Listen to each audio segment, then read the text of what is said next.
When a person passes away, the government may tax the value of their property. Let's look at how the estate tax actually works. The estate tax is a transfer tax on the value of a deceased person's assets before they are distributed to heirs.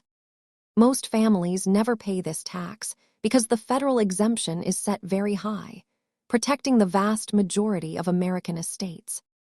An estate includes almost everything the deceased owned, from physical property to financial accounts and even certain life insurance policies. Don't confuse estate tax with inheritance tax.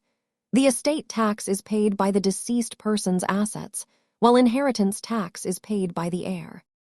Data shows that only a tiny fraction of estates in the United States are large enough to be subject to federal estate taxes.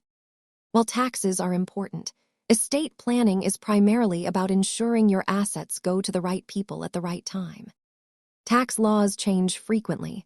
Always consult a qualified professional for your specific situation. Thanks for watching.